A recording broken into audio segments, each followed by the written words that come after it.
Dans le village de Pignes, le terroir et les spécialités culinaires corses sont mises à l'honneur. Voilà, là, il y a le concombre, courgette. Là, il y a le basilic, tu vois. Mais...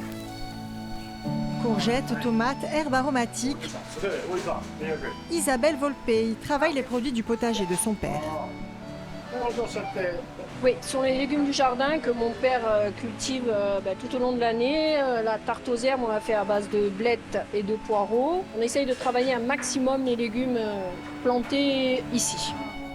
Il y a un peu de tout. Les pommes de terre, je les ai déjà arrachées. Et après, on prépare même pour l'hiver. Il y a les poireaux, il y a des courges.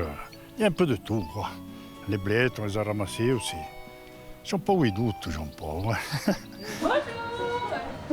Amandre et Adia Pigne a bien plus qu'un restaurant, une aventure familiale qui démarre il y a près de 15 ans. Donc là, c'est bon, c'était les derniers de la saison. Derniers de la saison, ça y est. Circuit court et en famille. Circuit court et en famille, oui. C'est la femme de mon cousin. Lui, il a des chèvres et elle fait toute la production. Broche. Fromage frais, crottin frais, fromage affiné style Benaquet.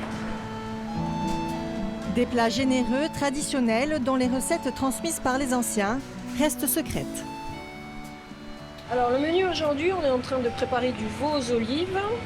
Et dans le gros rondeau là-bas, je fais déjà une pré-cuisson sur les tripettes.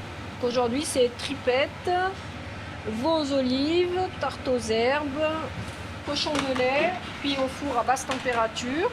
Donc là, je l'ai déjà découpé ce matin. Fait une pré-cuisson dessus. Là, je vais le portionner. Comme ça, après, pendant le service, j'aurai plus qu'à le repasser un tout petit peu au four pour le faire remonter en température. Ça va être des grosses préparations le matin. On commence assez tôt.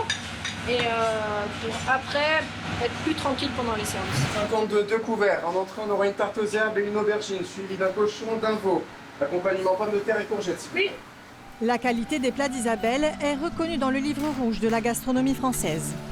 Pas une étoile, mais un bib gourmand, une distinction décernée au restaurant, offrant une cuisine soignée à prix modéré. L'adresse, je l'ai connue dans le guide rouge, en fait, le bib gourmand.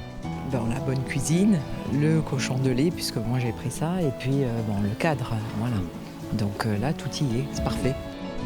Fille d'agriculteur, Isabelle Volpey n'était pas prédestinée à la restauration. Femme de caractère, elle se lance le défi de revisiter les recettes de sa mère et de sa grand-mère. Sa rigueur lui confère une place dans la Bible rouge depuis déjà 10 ans. Comment on rentre?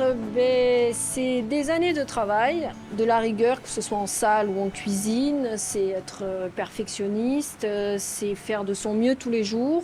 J'ai fait de belles rencontres, j'ai été beaucoup aidée par ma famille, par des chefs que j'ai rencontrés par la suite à l'ouverture du restaurant, des chefs triplement étoilés qui m'ont invité dans leurs établissements sur Paris. Et du coup, moi, ça m'a fait vachement évoluer. Des établissements d'ici aussi qui m'ont pris un peu sous leur aile pour m'apprendre des techniques en pâtisserie, en salé aussi, parce que bon, quand vous n'êtes pas issu de la restauration, vous n'envoyez pas 10 couverts et 100 couverts de la même manière. Donc ça a une certaine technique et c'est une formation. Au fil des années, Amandre et Adia Pigne a su fidéliser sa clientèle.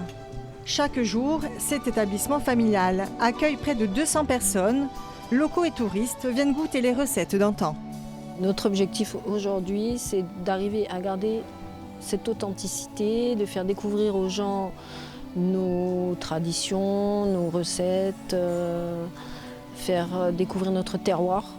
L'avenir, on va essayer de faire de notre mieux tous les ans et d'apporter quelque chose en plus tous les ans à nos clients. C'est important d'arriver à garder tout ce terroir. Il ne faut surtout pas que ça se perde et il faut surtout le faire découvrir aux nouvelles générations. Grâce à la cuisine d'Isabelle Volpey, cette commune nichée entre mer et montagne brille dans le guide Michelin.